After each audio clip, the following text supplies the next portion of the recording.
નમસ્કાર અમારા દિલથી વાલા દર્શક મિત્રો, નિવૃત્ત કર્મચારી મિત્રો, ભાઈઓ તથા બહેનો, સ્વાગત છે આપ સૌનું આપણી આ યુટ્યુબ ચેનલ ભાવેશ મકવાણા ન્યૂઝમાં। તો પેન્શનર મિત્રો, આજના વિડીયોની અંદર આપણે વાત કરવાના છીએ રાજ્યના નિવૃત્ત પેન્શનરોની પેન્શન સિસ્ટમમાં આજ તારીખ 9 જૂનથી થયો છે મોટો ફેરફાર। તો પેન્શનર મિત્રો, પેન્શન સિસ્ટમમાં શું ફેરફાર થયો છે તે જાણવા માટે આજનો વિડીયો તમે ખાસ કરીને અંત સુધી નિહાળી લેજો। અને હજી સુધી જો આપણી આ ચેનલ તમે સબસ્ક્રાઇબ ન કરી હોય તો ડેઈલી આવી જ અપડેટો મેળવવા માટે આપણી આ યુટ્યુબ ચેનલ પણ અત્યારે સબસ્ક્રાઇબ કરી લેજો મિત્રો। તો જોઈએ આજનો આ વિડીયો વિગતવાર। તો જો કેન્દ્રીય કર્મચારીઓ માટે કર્મચારી સંગઠનોની માંગણીઓ સ્વીકારવામાં આવે તો 8મા પગાર પંચ હેઠળ લઘુત્તમ મૂળભૂત પગાર લગભગ ₹69,000 સુધી વધી શકે છે, જે ફિટમેન્ટ પરિબળથી નોંધપાત્ર રીતે પ્રભાવિત છે, જે પૂર્વ સુધારેલા પગારને નવા માળખામાં રૂપાંતરિત કરે છે। દોસ્તો, વિગતવાર વાત કરીએ તો જો કેન્દ્રીય સરકારી કર્મચારી સંગઠન દ્વારા રજૂ કરાયેલી માંગણી સ્વીકારવામાં આવે તો 8મા પગાર પંચ હેઠળ લઘુત્તમ મૂળભૂત પગારમાં તીવ્ર વધારો થઈ શકે છે। તો હકીકતમાં સૌથી વધુ પ્રસ્તાવિત ફિટમેન્ટ પરિબળ સાથે લઘુત્તમ મૂળભૂત પગાર લગભગ ₹69,000 સુધી વધી શકે છે। તો આ ગણતરી કેવી રીતે કાર્ય કરે છે અને કર્મચારીઓ માટે તેનો શું અર્થ થઈ શકે છે તે અહીં આપેલું છે। તો સૌથી પહેલા વાત કરીએ ફિટમેન્ટ ફેક્ટર વિશે।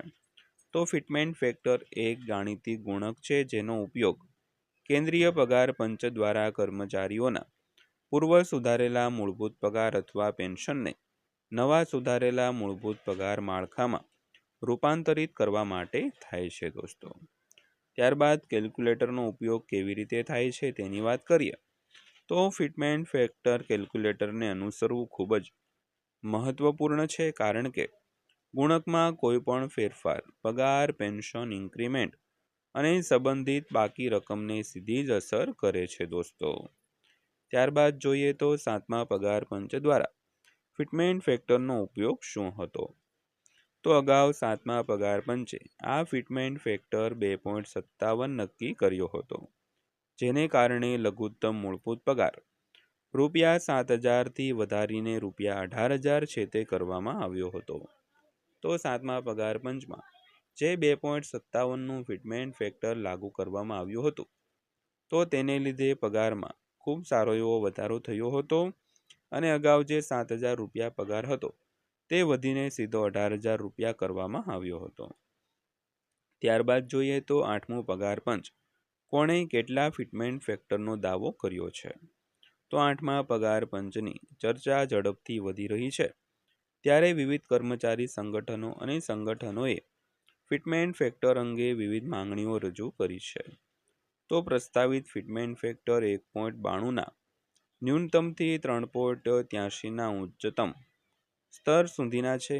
તો કોણ શું માંગ કરી રહ્યું છે તેના ઉપર એક નજર નાખીએ। દોસ્તો, તો નિષ્ણાતો દ્વારા રૂઢિચુસ્ત અંદાજ 1.92નો છે, તેમજ જમ્મુ અને કાશ્મીર કર્મચારી સંઘના 3.05 ફિટમેન્ટ ફેક્ટર રાખવાની માંગ છે, તેમજ ઓલ ઇન્ડિયા ટ્રેડ યુનિયન કોંગ્રેસનો 3 ફિટમેન્ટ ફેક્ટર રાખવાની માંગ છે, તેમજ federation of national postal organisation એટલે કે FNPOને 3.25ની ફિટમેન્ટ ફેક્ટરની માંગ છે, તેમજ જમ્મુ અને કાશ્મીર કર્મચારી સંકલન સમિતિએ 2.86થી 3.68ની માંગ કરી છે અને NCJCMએ 3.83ના ફિટમેન્ટ ફેક્ટરની માંગ છે તે કરી છે। તો 7મા પગાર પંચ હેઠળ ₹18,000ના વર્તમાન લઘુત્તમ મૂળભૂત પગારના આધારે 8મા પગાર પંચ માટે ચર્ચા શરૂ થઈ રહેલા વિવિધ ફિટમેન્ટ ફેક્ટર દ્રશ્યોમાં સુધારેલા મૂળભૂત પગાર કેવો દેખાઈ શકે છે તે પર અહીં નજર નાખીએ। દોસ્તો, તો વાત કરીએ ફિટમેન્ટ ફેક્ટર 1.92 હોય તો ₹18,000ના પગારવાળા કર્મચારીનો પગાર ₹34,560 થઈ શકે છે, તેમજ ફિટમેન્ટ ફેક્ટર 2.57 લાગુ થાય તો ₹46,260, તેમજ ફિટમેન્ટ ફેક્ટર 2.86 લાગુ થાય તો ₹51,480, ફિટમેન્ટ ફેક્ટર 3 લાગુ થાય તો ₹54,000, ફિટમેન્ટ ફેક્ટર 3.25 લાગુ થાય તો 58,500, ફિટમેન્ટ ફેક્ટર 3.68 લાગુ થાય તો 66,240. તેવી જ રીતે ફિટમેન્ટ ફેક્ટર 3.83 લાગુ થાય તો 68,940 રૂપિયા પગાર થઈ શકે છે.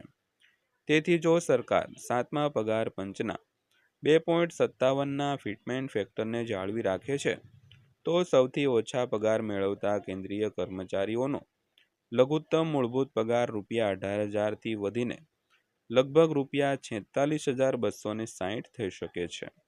જોકે જો સરકાર કર્મચારી સંગઠનો દ્વારા રજૂ કરાયેલી સૌથી વધુ માંગને સ્વીકારે છે અને 3.83ના ફિટમેન્ટ ફેક્ટરને મંજૂરી આપે છે તો લઘુત્તમ મૂળભૂત પગાર એક જ વારમાં લગભગ રૂપિયા 68,940 સુધી પહોંચી શકે છે દોસ્તો. તો ત્યારબાદ વાત કરીએ ફિટમેન્ટ ફેક્ટર પગાર મેટ્રિક્સ અને અન્ય ભથ્થા પર કેવી રીતે અસર કરશે. તો મૂળ પગારમાં વધારો. દરેક પગાર ગ્રેડના કર્મચારીઓના મૂળ પગારમાં ફિટમેન્ટ ફેક્ટરના પ્રમાણસર વધારો થશે. ત્યારબાદ જોઈએ તો ભથ્થામાં સુધારો. ઘરભાડું ભથ્થું અને પરિવહન ભથ્થા જેવા અન્ય લાભોની પણ સમીક્ષા કરવામાં આવશે અને તેમાં વધારો કરવામાં આવશે. ત્યારબાદ જોઈએ તો ડીએ મર્જર.